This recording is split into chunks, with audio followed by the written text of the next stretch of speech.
Hai semua, hari ni kita nak masak mushroom soup. Sangat sedap, sangat creamy. Mula-mula, basuh mushroom, bersih-bersih. Ini adalah shiitake mushroom.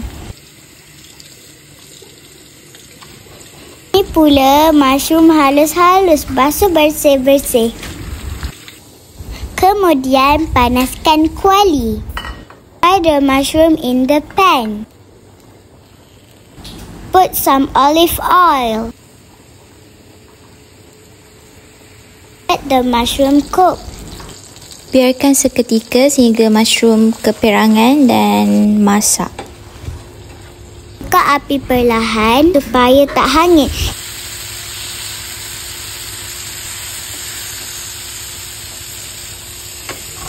Kemudian masukkan bawang putih.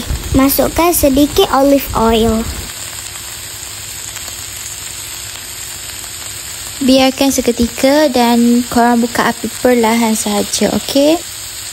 Mushroom shiitake dah masak dan boleh angkat. Kemudian kita letak pula mushroom yang halus-halus tadi. Korang nak guna mushroom brand apa atau jenis apa terpulang. Tapi yang dua jenis saya guna ni adalah yang kebiasaannya saya gunalah untuk buat mushroom soup. Biarkan layu dan masak seketika. Next, kita akan blend semua bahan. Blend bawang putih, mushroom shiitake dan juga mushroom halus-halus. Kemudian panaskan kuali, masukkan sedikit butter. Biarkan butter cair dan masukkan bawang putih. Kacau-kacau dan biarkan seketika. Bagi naik bau. Pastikan buka api kecil semasa mengacau bawang putih supaya bawang putih tak hangit.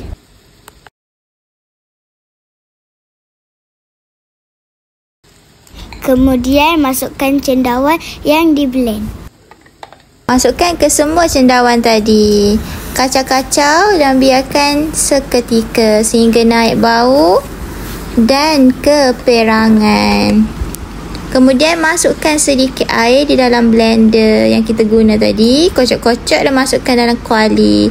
Kacau-kacau dan biarkan mendidih seketika. Masukkan cooking cream.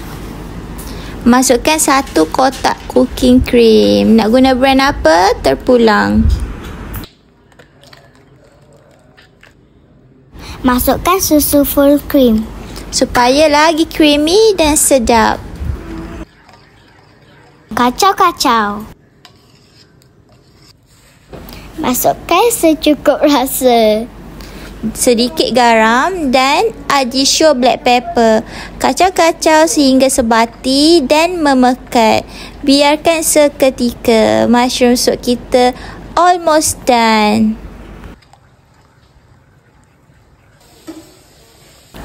Sangat sedap. Tak sabar nak makan. Mushroom soup kita is done. Korang patut try buat resipi ni sebab sangat sedap. Sesuai untuk jamu family korang. Okay? Thanks for watching guys. Jangan lupa untuk like, share and subscribe to my YouTube channel. Bye. Jumpa lagi. Assalamualaikum.